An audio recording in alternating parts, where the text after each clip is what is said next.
I remember I used to think that to worship you had to have this great singing voice, or you had to play an instrument, or you had to have rhythm, which I have none of at all.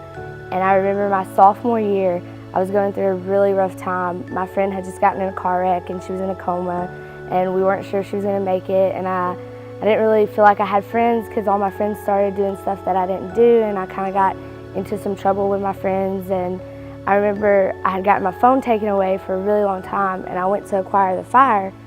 And I remember that first night I was down at the front, at the very front, and they were in worship, and I was just kind of singing along, not really, caring.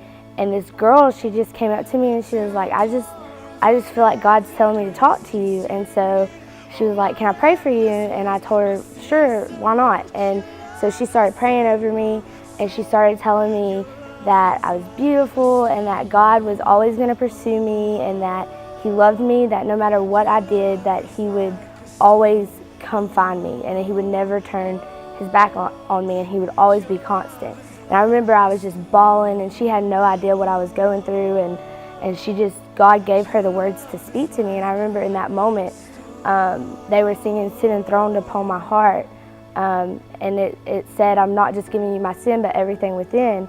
And I started singing that song, and I started lifting my hands, and I just remember in that moment surrendering my whole heart, and I've never felt the presence of God that heavily like I did that night. And I remember just thinking, it's not about how well you sing or how great you have rhythm or any of that. It's just about you and God in that moment. It doesn't matter about the person standing next to you, about what they're thinking, about them standing there thinking, you sound awful, you cannot carry a tune in a bucket. It doesn't matter. It's about you and God and your relationship. And I remember, just any time I've been through something since that, it's always in a moment of worship that I feel like I just connect with God. That's the time that I take, and I just get as close to Him as I possibly can, and I press into Him, and He always shows up. He never fails to show up. I remember this summer on my mission trip, there was about 29 of us, and we just stayed in a little trailer park, and every night we had this session, and we had two of the kids that were on my mission trip with me. They had one guitar and this little bitty sound box where you could barely hear them, and we would just spend that time, the first 30 minutes, just worshiping, praising God, and you could hear us throughout the whole trailer park. It was probably one of the coolest things I've ever experienced.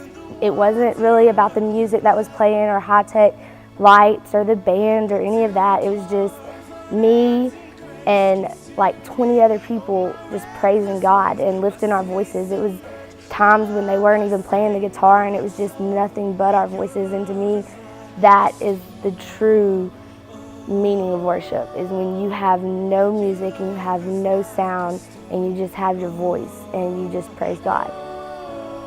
Being in God's presence really changed my life. That's why I worship.